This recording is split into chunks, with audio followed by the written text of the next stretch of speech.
वैसे आज चांद बड़ा सुंदर लग रहा है नहीं? तुम इसी चांद को देखकर खुश होते रहो, क्योंकि तुम्हारा चांद तो आ रहा है अब हमारे पास। क्या मतलब? चिंकी की बात कर रहे हैं पे। सच कह रहे हैं, भूल जाओ चिंकी को, क्योंकि अब वो हमारी गर्लफ्रेंड हो गई है। ऐसे कैसे? कल शाम तक तो हमारे साथ थी। हाँ, पर कल रात को हमको गाल पर पप्पी देकर गई, इसलिए अब वो हमारी है। ये कहाँ हुआ?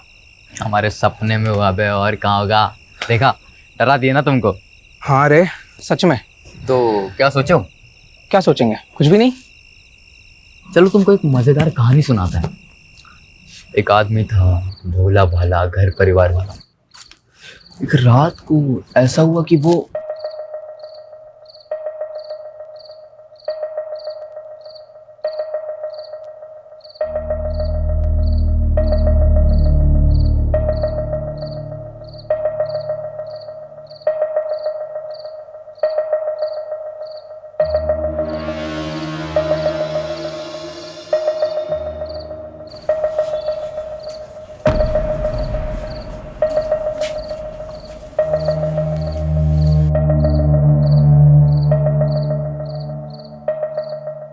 शमीम, ये इतनी रात को कहाँ जा रहे हैं? तुम सो जाओ ज़ेबा, जल्दी ही आ जाऊंगा। और इस थैले में क्या है? पानी की बोतल है, और क्या है। ज्यादा सवाल मत करो ज़ेबा, जल्दी ही आ जाऊंगा, तुम चुपचाप सो जाओ।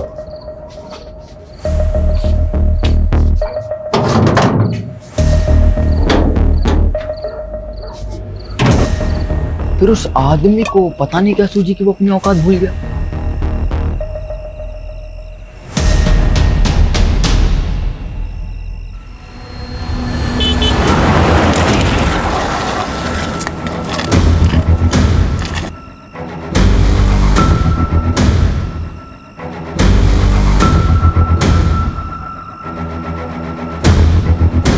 फिर क्या हुआ?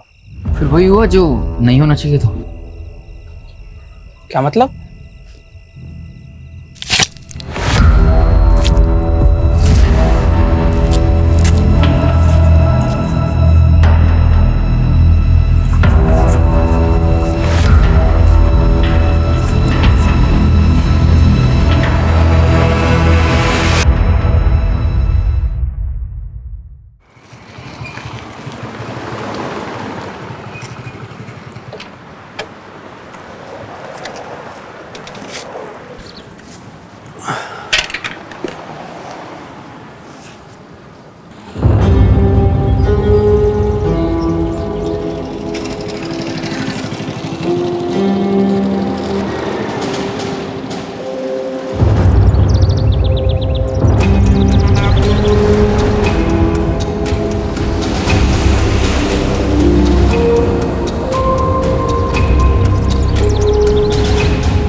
माल तो चोखा है, थोड़ी लाली लिपस्टिक करेगी, पटाखा लगेगी। बड़ी भी, मेरे कमीशन का आज ही कुछ हो जाता तो।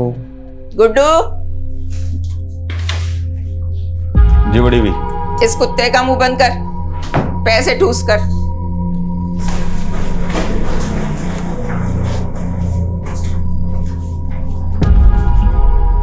आज से ही काम शुरू करना है, तब तक यहीं रहना होगा, समझी?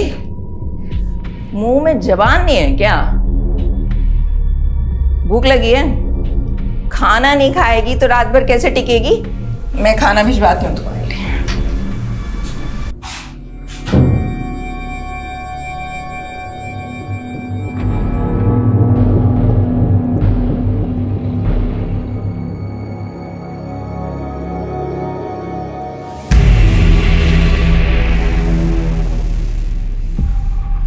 अरे कहाँ है? ए लड़की, कहाँ गई वो? वे कहाँ है वो?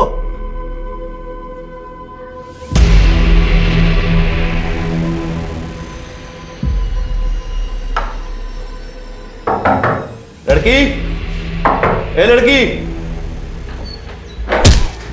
चल बड़ी भी, एकदम चुप। क्या हो गया? चल अंदर चल। कौन है तू? अब तेरा बड़े घर जाने का टाइम आ गया। यादव, शीला सेफ है, जल्दी से आ जाओ। अरे मैडम जी, हम तो सोशल वर्कर हैं, गरीब बच्चियों को काम दिलाते हैं। आपको कोई गलत फहमी हुई है। तेरा पूरा काला चिट्ठा है हमारे पास। इन दोनों को लेके जाओ और तब तक तोड़ो जब तक लाठी और हड्डी में से एक टूट ना जाए। चलो लेके जाओ। चल निकल, चल थाने।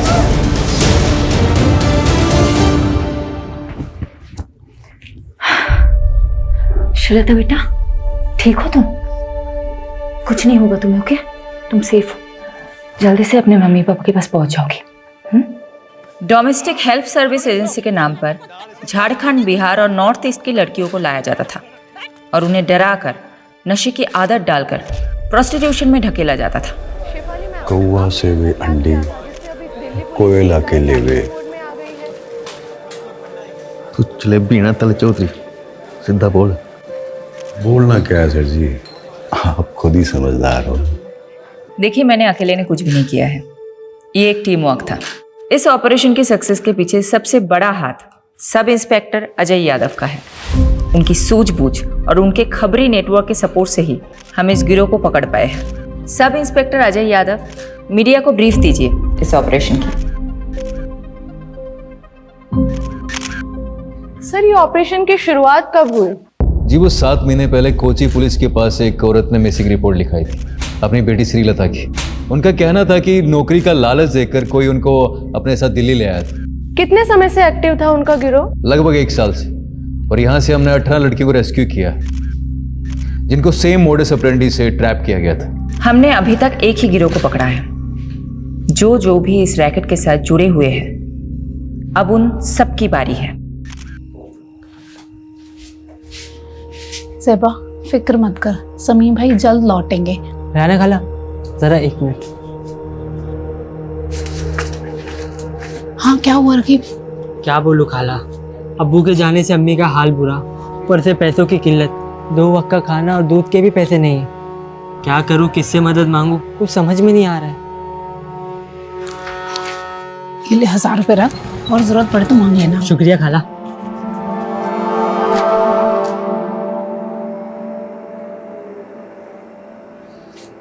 अजीज, शमीम का कुछ पता चला क्या?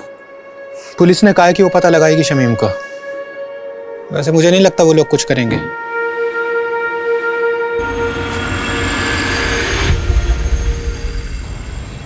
पाव चम्मच हल्दी, 1 कप गाढ़ा दही। दिखाइए तो क्या क्या लिखा। ये देखो। अरे मैडम, ये क्या लिख दिया आपने? मैंने 1 चम्मच लाल मिर्च और पाव चम्मच हल्दी बोला था, सब उल्टा लिख दिया आपने। अच्छा हुआ तुमने देख लिया, वरना पता नहीं मैं क्या कर रही हूँ। एक्चुअली आज आरुषि की फ्रेंड्स आ रही है स्लीप ओवर के लिए, तो मैंने सोचा कि कुछ अच्छा सा बढ़िया सा पंजाबी डिश बना कर खिलाऊं। आई होप आज मैं आरुषि को कोई शिकायत का मौका ना दूँ। अच्छा, श्रीलता को मेडिकल एग्जामिनेशन के लिए भेजा था, रिपोर्ट्स आई? जी मैडम, कल शाम को ही आ गई थी। रेप तो नहीं हुआ था उसके साथ, बट काफ़ी मात्रा में उसको ड्रग्स दिए गए थे। डॉक्टर ने बोला है कि 2-3 दिन ऑब्जर्वेशन में रखेंगे। चलो मैं रेसिपी ख़त्म करती हूँ। Hello, what?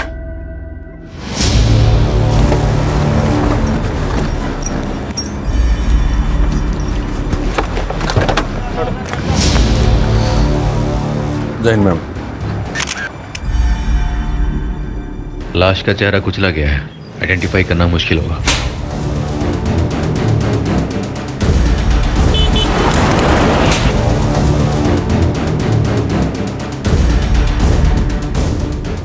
Solanki, mobile, wallet, ID card कुछ मिला? नहीं मैडम जी।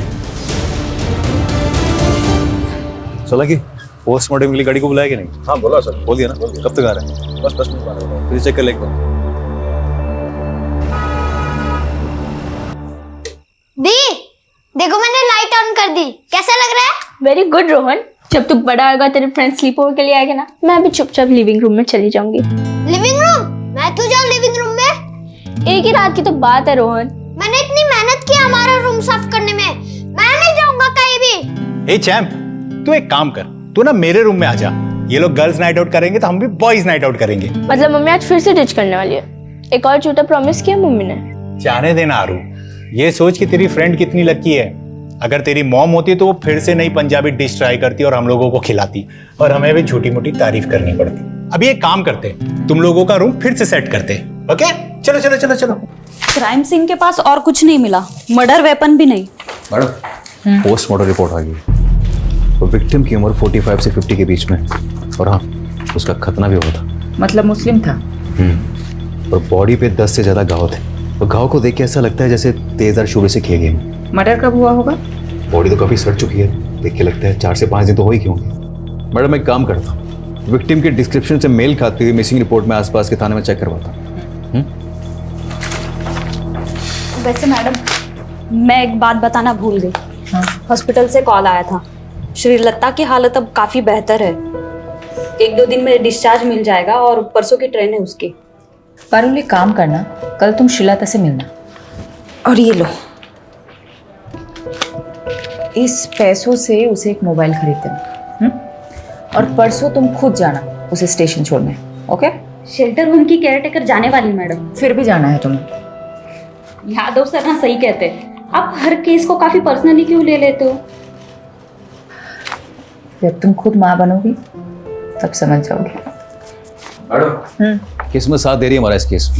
ओके, विक्टिम की डिस्क्रिप्शन से मेल खाती हुई मिसिंग रिपोर्ट हमें मिल गई। डिटेल्स बताना। डिटेल्स मैम, 6 दिन पहले नॉर्थ दिल्ली के निर्मल नगर थाने में शमीम खान नाम के एक आदमी की मिसिंग रिपोर्ट लिखाई गई थी। उम्र 45 साल, बीवी और बच्चे के साथ रहता था। बीवी और बच्चे का नाम क्या है?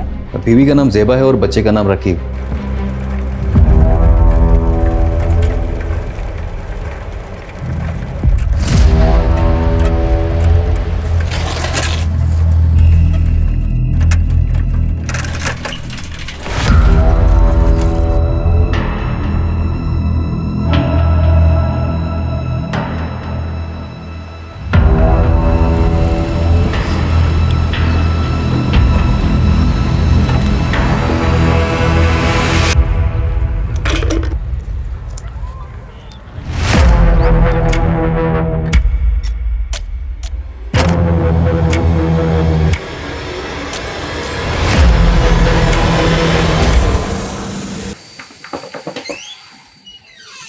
पार्टी सर, आपने बुलाया मुझे? इधर आ, ये देख जरा। क्या हुआ सर? धोखा है मेरे साथ, धोखा। नहीं सर, मैं तो रोज 9 घंटे की पाली खत्म करके ही निकलता हूँ। तो झूठ बोलता है। नहीं सर। ऊपर से काम चोरी करता है। अब ध्यान रख ले, अगले 1 महीने तक तूने ओवर टाइम करके मेरा हिसाब पूरा करना है। अगर कुछ गड़बड़ हुई तो याद रख, तेरा वही हाल होगा जो शमीम का हुआ था, समझा?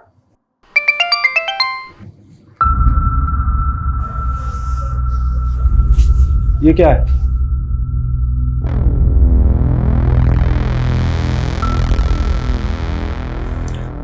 पहले शमीम कहीं चले गए और अब रकीब का भी पता नहीं। कुछ पता चला रकीब का? नहीं, लेकिन मैंने रकीब के कुछ दोस्तों से बात की। रकीब ने किसी को 1000 रुपए दे के बंदूक खरीदी है। रकीब बंदूक क्यों खरीदेगा? रकीब! रकीब! क्या हुआ बेटा? क्या हुआ? क्या हुआ रकीब? इसको खड़ा करो। क्या हुआ बेटा? रकीब, ये घाव कैसे? और बंदूक क्यों खरीदी तूने? कुछ गलत किया है तूने? बोल बेटा, बोल। कहीं इन सब का ताल्लुक शमीम भाई के गायब होने से तो नहीं है? क्या जानता है तू शमीम भाई के बारे में?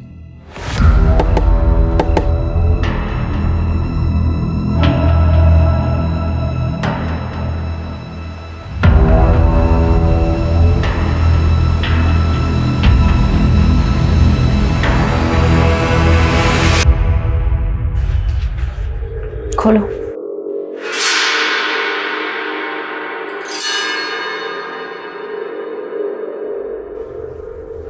नहीं, ये मेरे शौहर नहीं है। ये शमीम भाई नहीं है मैडम। चलो ज़ेबा। रुकिए। सोलंकी। लाश पे ये कपड़े थे।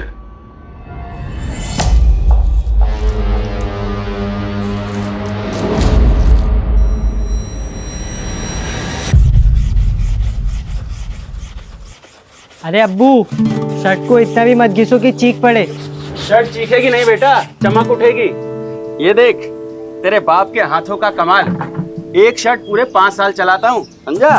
और मेरे इसी बचत के पैसों से तू हर 5 महीने में नई शर्ट खरीद पाता है।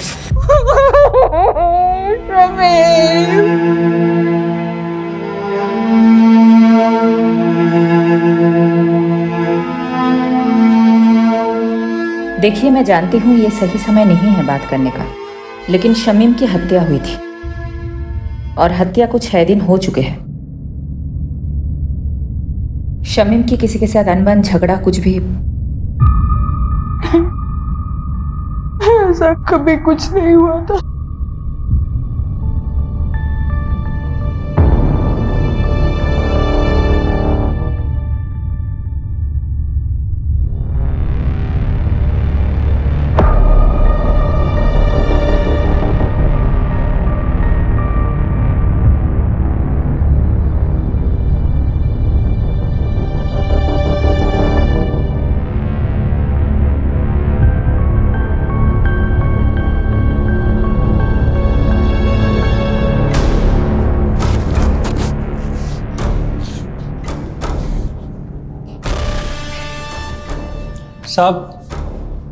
साहब वो बड़े साहब से मिलना था।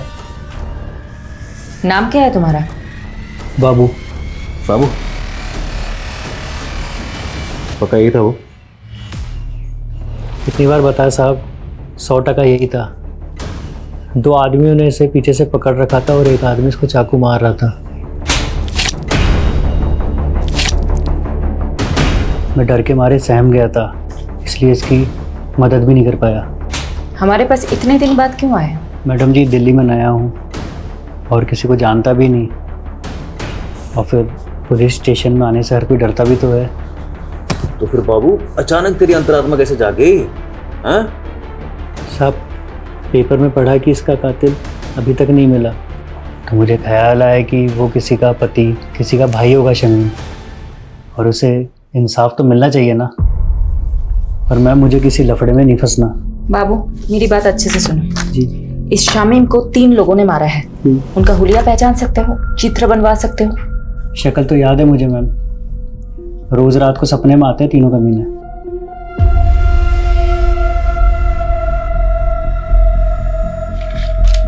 हाँ साहब, हूबहू यही तीनों थे। दीजिए यादव, सभी पुलिस स्टेशन में तीनों के स्केचेस थे। एक भी मिल गया तो बाकी 2 अपने आप हाथ लग जाएंगे। मैं ये स्केचेस शमीम की फैमिली को दिखाती हूँ।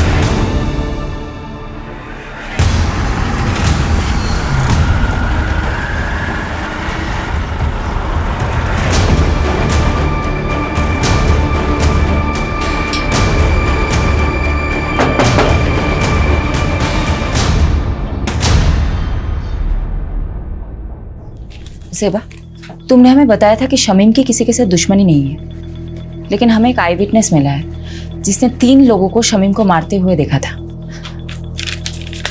तीनों कुछ ऐसे दिखते हैं। मैंने इन्हें पहले कभी नहीं देखा।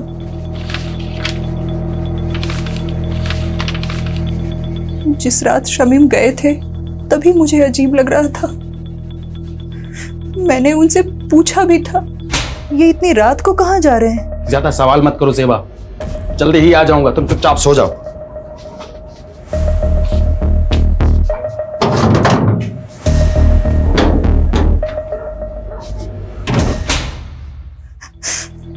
बस थैली लिए और चले गए। मैडम, ये बात मिसिंग रिपोर्ट में नहीं थी और ना ही कोई ऐसा बैग मिला क्राइम सीन पे। क्या था उस थैली में? शमीम ने बोला कि पानी की बोतल है। पर हाँ, जिस दिन से वो गए हैं मेरे घर से एक छुरा गायब है। ज़ेबा, तुम्हें कुछ भी याद है हमें बताना, ओके? जी। राकीब, तुम हमें कुछ बताना चाहते हो? ये चोटें कैसे लगी है तुम्हें? वो कल रात मेरे दोस्त करीम से लड़ाई हो गई मेरी। शमीम घर से छुरा लेके निकला था, कहीं ऐसा तो नहीं शिकारी खुद ही किसी का शिकार हो गया? हो सकता है मैडम। वैसे राकीब का घाव देखकर मुझे तो लगा कि वो जरूर कुछ ना कुछ जानता होगा। सख्ती से पूछे क्या? नहीं नहीं, माइनर है, कोई और तरीका आजमाना होगा। यादव कहाँ है? बोल तो रहे थे कि यही आएंगे, पूछती हूँ। काट दिया, कोई और एंगल टटोल रहा होगा। यही तो करता है वो। ये क्या? शमीन खान आपकी फैक्ट्री का वर्कर था। इन तीनों में से किसी एक ने उसको मारा हो सकता है। तो इन तीनों में से आपकी फैक्ट्री का कोई था, आप जानते होंगे? 150 वर्कर है मेरी फैक्ट्री में। सबकी शक्ल ना मुझे याद रहती है ना मुझे याद रखनी है। कहीं ऐसा तो नहीं आपने इन तीनों लोगों को शमीम खान को मारने की सुपारी दी थी?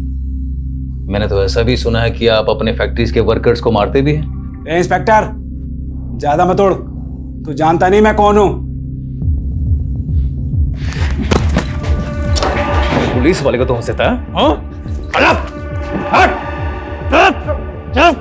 बहुत अकड़ है ना तेरे में, आज सब निकालता हूं। चल चल।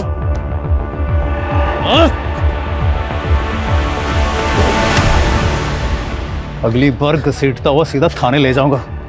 दोबारा पुलिस के सामने इज्जत से पेश आना। चल।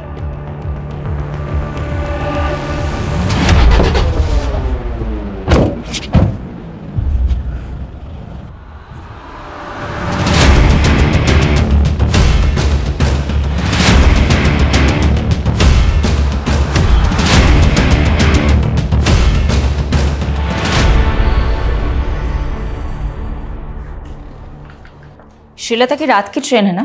जी मैडम, कल रात तक अपने गांव पहुंच जाएगी। यादव सर का फोन है। स्पीकर पे रखें। हेलो सर, कहाँ हो आप? शमीम जिस फैक्ट्री में काम करता था वहीं गया था पूछताछ करने के लिए। पर पारुल एक काम करना, अभी मैडम को मैं बताना। यादव, फोन स्पीकर पे है। सॉरी मैडम, वो मैं पूरी इन्वेस्टिगेशन होने के बाद आपको बताना चाहता था। क्या बोलूं तुमको? Okay.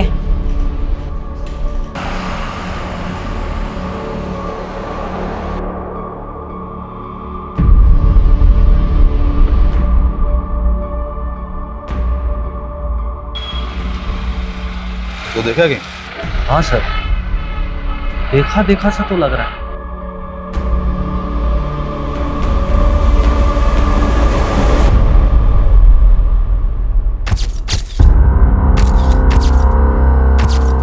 Meenakshi, I'm gonna miss you. उम्र 55 की लेकिन दिल बचपन का है तुम्हारा। 2 दिन के लिए तो जा रहे हो, महीनों के लिए नहीं। हाँ, लेकिन शादी के इतने सालों में भी 2 दिन भी मैं तुमसे दूर कहाँ रहा हूँ कभी। डॉक्टर हर्षवर्धन, मैं तो रेडी थी सूरत जाने के लिए, तुम ही ने तो मना किया ना। अब 2 दिन के लिए तुम मेडिकल कॉन्फ्रेंस में जाके क्या करती? नेक्स्ट मंथ मॉरिशस में एक मेडिकल सेमिनार है, उसमें चलेंगे ना साथ? ठीक है, चल बाय।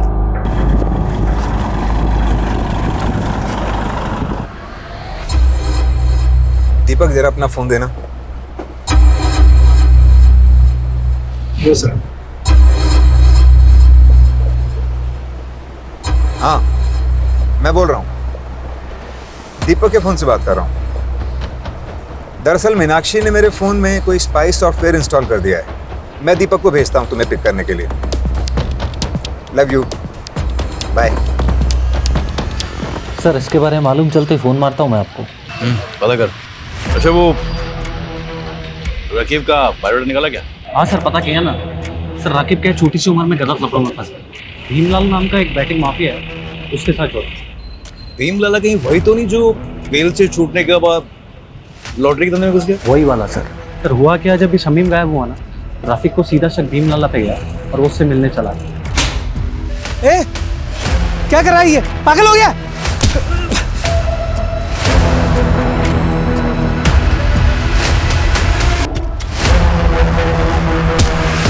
सर मारने गया था, मार खा के आ गया। सब मेरी गलती, मेरी वजह से अब्बू की जान गई। मुझे ऑनलाइन गेम की लत लग गई थी जिसमें आप बहुत सारे पैसे कमा सकते हो। भीमलाल अपना मोबाइल और पैसे देता था मुझे गेम खेलने के लिए।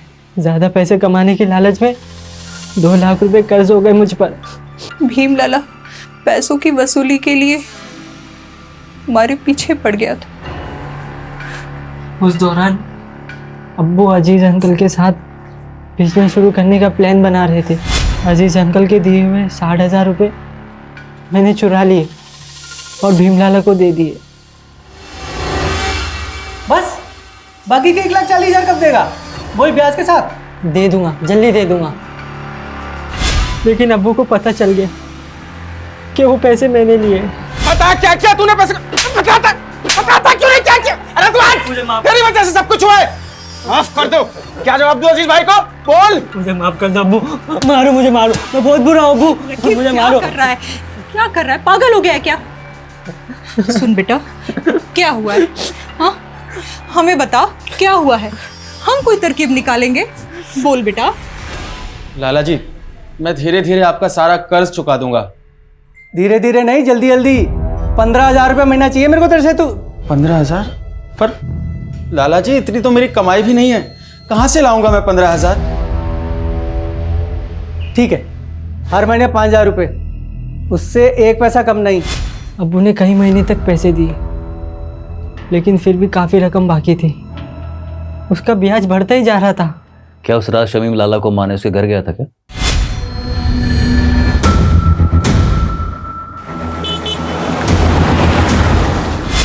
ताकि उसका कर्ज ना चुकाना पड़े? लगता तो ऐसे ही है मुझे, इसलिए मैं लाला से अब्बू की मौत का बदला लेना चाहता था।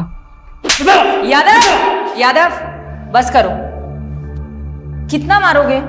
मर जाएगा ये। देखो लाला, ये बहुत जिद्दी है, इसलिए तुम्हारे लिए यही अच्छा होगा कि तुम सब सच बता दो, नहीं तो ये तुम्हें मारता ही रहेगा। मैंने नहीं मारा शमीम को, आप खुद ही सोचो। सोने का अंडा देने वाली मुर्गी थी वो, मैं उसे क्यों मारूंगा भला? क्योंकि शमीम तुम्हें मारने आया था, इसलिए तुमने अपने उन 3 साथियों के जरिए उसे मरवा दिया। मैडम, ये देखो। मैं इन तीनों को नहीं जानता। लगता है जैसे इसे मारने का शौक है, तुम्हें मार खाने का शौक है। ठीक है, करते रहो अपने अपने शौक पूरे। चलो चालू हो जाओ। बता, लाठी दे मेरा। बता। I will call you back. Deepak. Ji ma'am. साहब को छोड़ा है एयरपोर्ट? जी मैम, छोड़िए। रास्ते में कहीं रुके थे? नहीं तो मैडम, घर से सीधा क्लिनिक और फिर क्लिनिक से शाम को एयरपोर्ट। तो गाड़ी रोहिणी में क्या कर रही थी दोपहर को? कार का जीपीएस मेरे फोन से कनेक्टेड है, झूठ मत बोलना। क्या साहब की माशूका रोहिणी में रहती है? ये सब आप मुझसे मत पूछिए, मैं आपको इस बारे में कुछ नहीं बता सकता, प्लीज। दीपक, दीपक।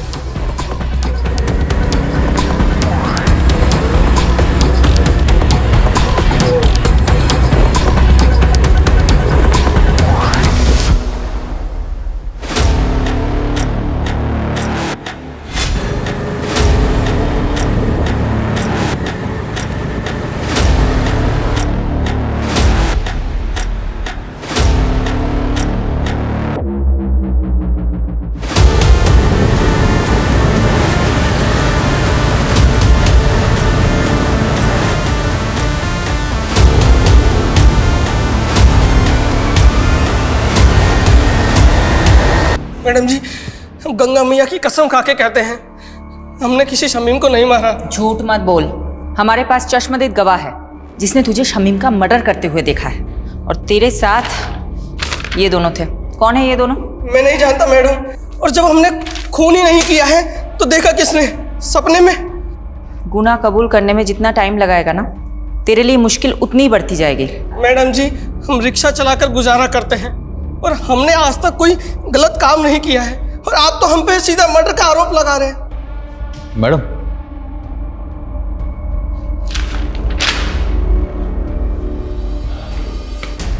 बोलो। हाँ, जीतू के बारे में पता किया मैंने। उसकी नॉलेज काफ़ी शरीफ आदमी है, कोई क्रिमिनल रिकॉर्ड भी नहीं है इसे। हो सकता है ये मर्डर से डेब्यू किया हो। इसे थोड़ी अपनी वाली ट्रीटमेंट दो, शायद सच उगल दे। तो मैं पारुल को बोलती हूँ शहर के सारे पुलिस स्टेशन में पता करे जीतू का कोई क्रिमिनल रिकॉर्ड है या नहीं।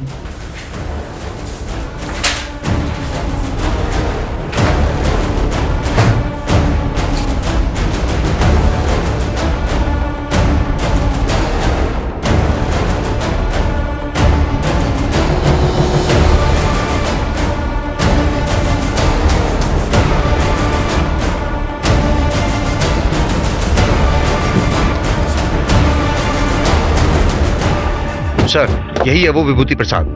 अरे कुछ नहीं किया तूने, वैसे घुमाने लेके जा रहे हैं। मैंने क्या किया साहब? लेके डाल इसको। मुझे कहाँ लेके जा रहे हो? लेके चल इसको। जैसी करनी वैसी भरनी।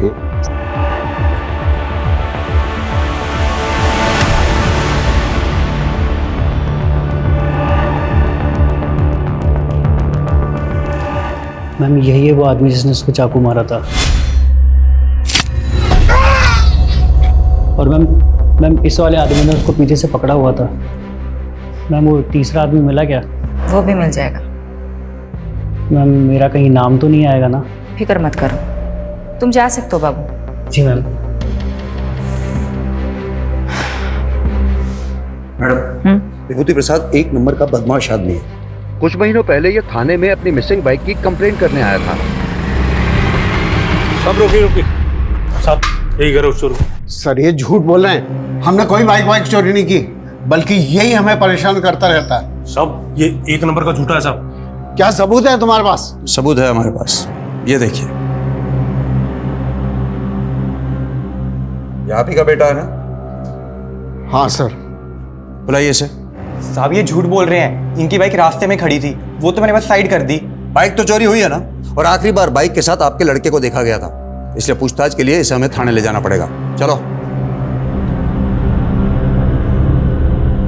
मैडम, वो बाइक तो बाद में मिल गई, लेकिन कुछ दिनों बाद विभूति फिर से आया। अब मार डाला, देखिए ना, पता नहीं कौन से जन्म का बदला ले रहे हैं बाप बेटा मुझसे। ये क्या नाटक है विभूति? नाटक नहीं, अटैक हुआ मेरे पे, अटैक इसके बेटे ने किया साहब। सर ये झूठ बोल रहा है, पहले भी इसने मेरे बेटे को फंसाया, अब दोबारा फंसा रहा है मेरे बेटे को। देखिए अनिल जी, डॉक्टर ने इन्हें एग्जामिन किया है और इसीलिए हम लोग यहाँ पर आए हैं। हमें आपके बेटे से कुछ पूछताछ करनी है, बुलाइए उसे। सर वो घर पे नहीं है। आप अपना तलाशी लीजिए अंदर। वो घर पे नहीं है, मेरा यकीन कीजिए। ठीक है, वो जैसे ही घर पर आए भेजो उसे हमारे पास। जी। इन्वेस्टिगेशन से पता चला कि अनिल और उसका बेटा वाकई शरीफ आदमी है, लेकिन ये विभूति एक नंबर का सरफिरा है।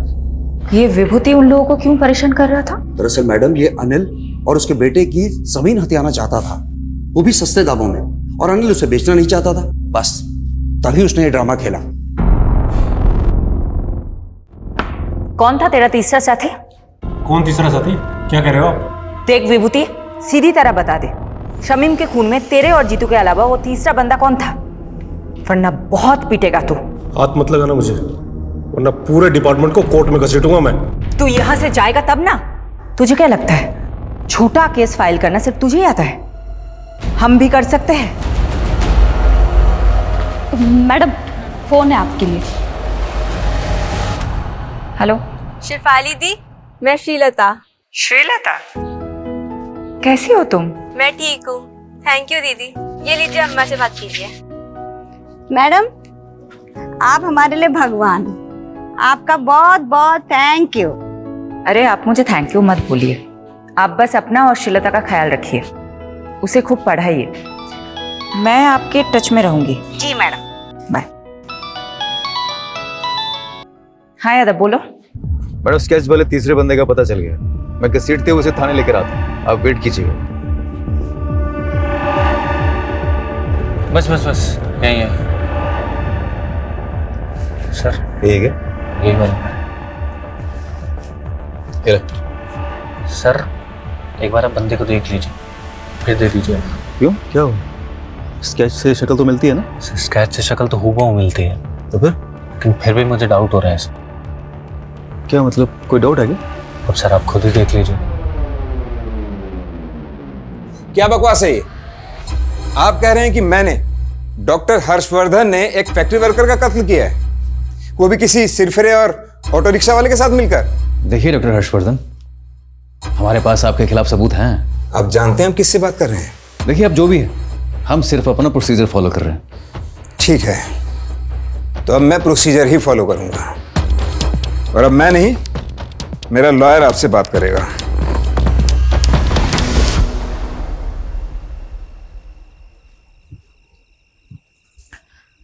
ये लो।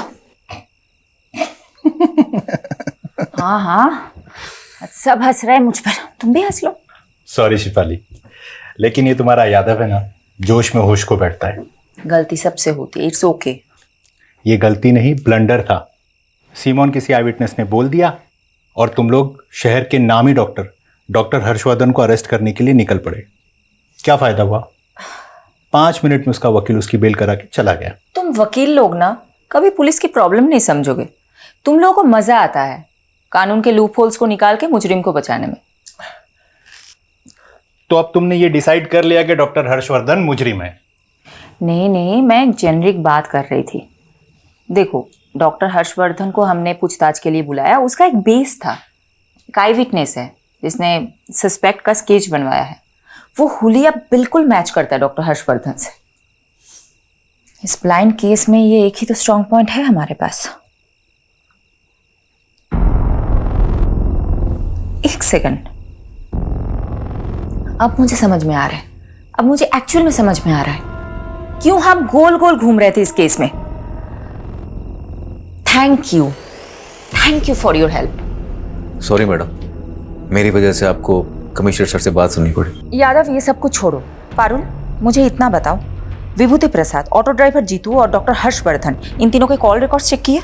जी मैडम, शक करने वाली कोई बात नहीं मिली।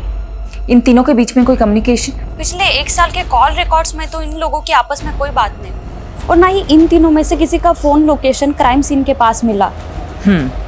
नाउ थिंक, तीनों अलग अलग एरिया के लोग हैं। इन तीनों का आपस में या शमीम के साथ दूर दूर तक कोई कनेक्शन नहीं मिला। इन तीनों को शमीम से जोड़ने वाला एक ही इंसान है, बाबू। और एक खास बात, ये आई विटनेस बाबू खुद चलकर हमारे पास आया था, राइट?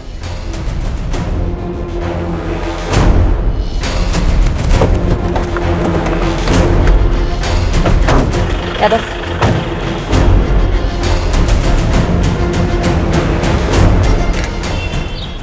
आसपास पता करो बाबू कहाँ है।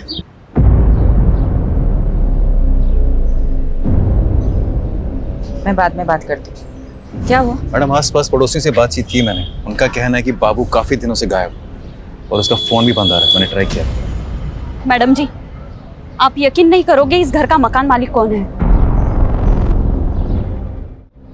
मैडम, बाबू मेरे दूसरे वाले घर पर भाड़े पे रहता था।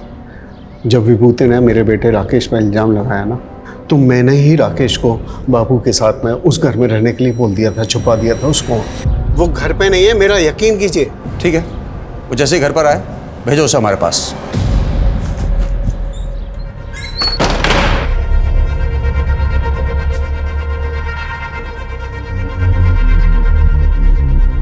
हाँ राकेश, तुम जहाँ हो वहीं रहना, तुम अभी घर मत आना। फिर मैडम, राकेश ने बाबू को विभूति के बारे में सब कुछ बता दिया कि वो कैसे हमको तंग करता था। बाबू ने हमको कहा कि वो हमारी मदद करेगा।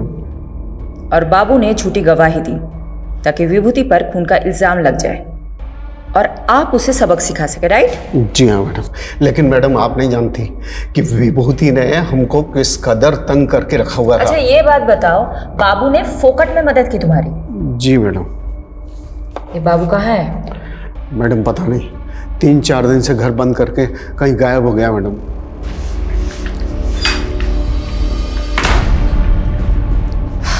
मैडम बाबू के खिलाफ लुकआउट नोटिस जारी कर दिया है। एक बात मेरी समझ में नहीं आ रही, ये बाबू अनिल की मदद करने के लिए मर्डर केस में झूठा बयान देने जितना बड़ा रिस्क क्यों लेगा? मैडम हो सकता है बाबू शमीम के मर्डर में इन्वॉल्व हो और खुद गवाही देकर अपने शक की पॉसिबिलिटी खत्म करना चाहता हो। पॉसिबिलिटी है। तो बाबू और शमीम का क्या कनेक्शन है?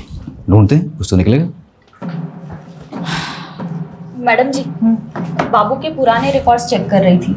आज से ठीक 5 महीने पहले तक वो फरीदपुर सिकंदराबाद में रहता था। शायद वहां से कुछ इन्फॉर्मेशन मिले।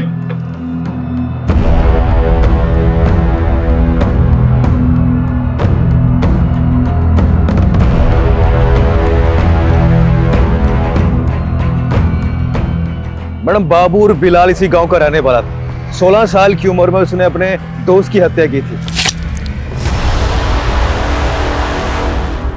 तब से वो गांव छोड़ के फरार हो गया था। सबूत ना होने की वजह से आरोप कभी साबित ही नहीं हो पाया और आज तक ये नहीं पता चल पाया कि बाबू ने अपने दोस्त को मारा क्यों। लेकिन यादव, बाबू के पास्ट के साथ शमीम का क्या कनेक्शन है? शमीम से कोई कनेक्शन नहीं है मैडम, लेकिन रेहाना से। अजीज की बीवी रेहाना बाबू की कजन थी।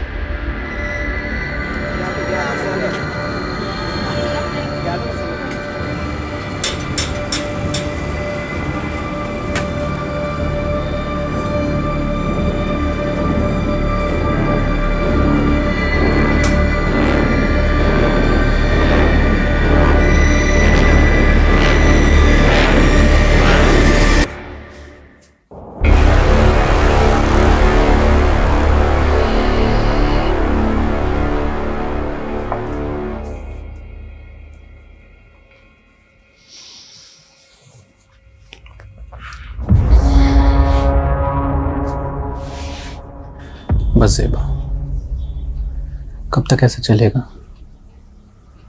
मैं तुम्हें अपना बनाना चाहता हूँ, तुमसे निकाह करना चाहता हूँ। अजीज, हमारे बीच जो कुछ भी हुआ वो गलत था, जिसकी सजा भुगत रही हूं मैं। शमीम की रूह को मैं और तकलीफ नहीं देना चाहती। ऐसा मत करो ज़ेबा, मैंने सब कुछ तुम्हारे लिए किया है।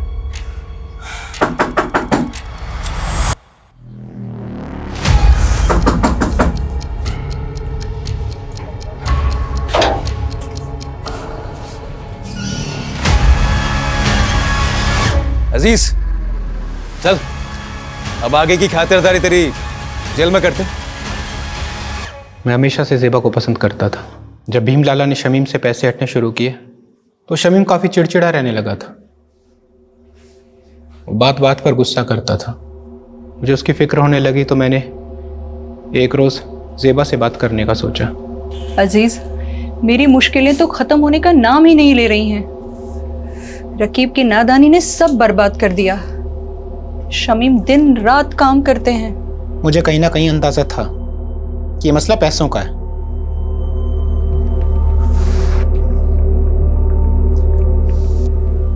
ये रखो, रखो इसको। और हाँ, ना ये कर्ज है ना एहसान। हम धीरे धीरे नजदीक आ रहे थे। ज़ेबा भी मुझे पसंद करने लगी थी। लेकिन एक दिन शमीम को सब पता चल गया। ज़ेबा, ज़ेबा, दरवाजा खोल, दरवाजा खोल ज़ेबा। अजीज,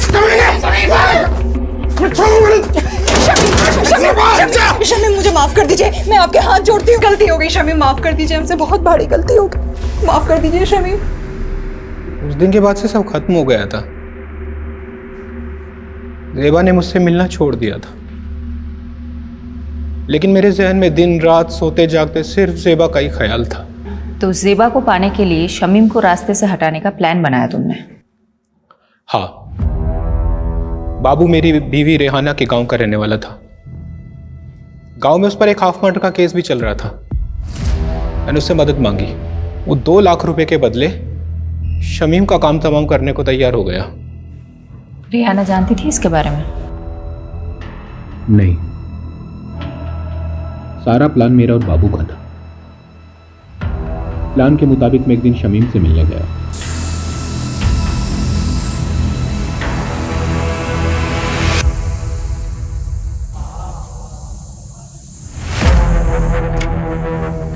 शमीम भाई,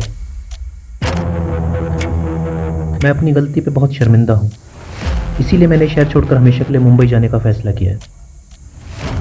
इसके बाद मैं अपनी शक्ल आपको कभी नहीं दिखाऊंगा। बस जाने से पहले दिल खोल कर आपसे बात करना चाहता था। क्या आप मुझसे मिलने आएंगे एक बार? जरूर आऊंगा जी।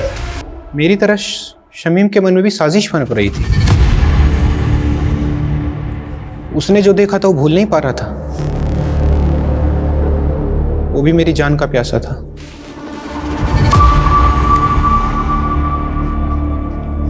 अरे शमीम भाई, बहुत बहुत शुक्रिया आप आए, सच बहुत खुशी हुई। और अब अफसोस होगा कमीने, छोड़ूंगा नहीं। तूने मेरे साथ गद्दारी की। माफ करना शमीम भाई, लेकिन ज़ेबा सिर्फ मेरी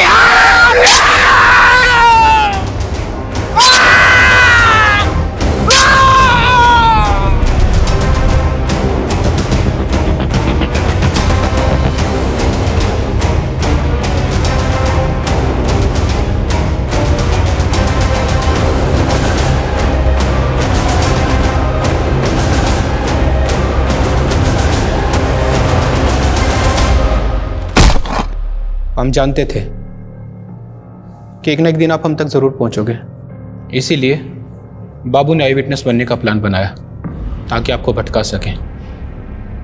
बाबू ने विभूति प्रसाद, जीतू और डॉक्टर हर्षवर्धन का नाम क्यों लिया था? ऐसा कुछ सोचा नहीं था। बाबू के दिमाग में जो हुलिया आया वो बयां करता चला गया। इरादा सिर्फ आपको भटकाने का था।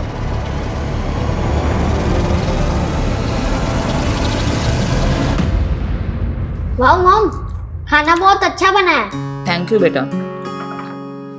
यशी बेटा, अब तो कुछ खा ही नहीं रही हो, ऐसे नहीं चलेगा। ये मैंने स्पेशली तुम्हारे लिए बना, खा लो। ये लो, थोड़ा खा लो। मुझे तो लगा था हमारी शायद फ्लॉप होने वाली है, ये तो हिट हो गई।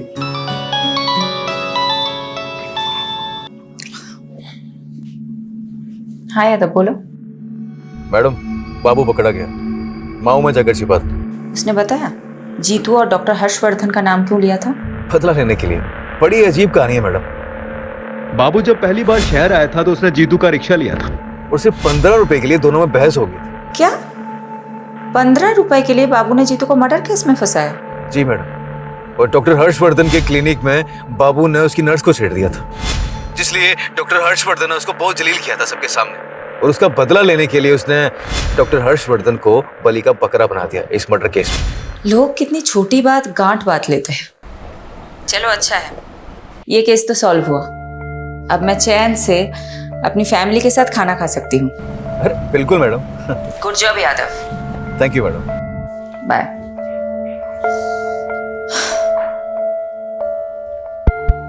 अच्छा सुनो, तुम सब कौन सी मूवी देखोगे, एक्शन या कॉमेडी? Action movie. चलो चलो, खाना खत्म करते हैं, आ जाओ।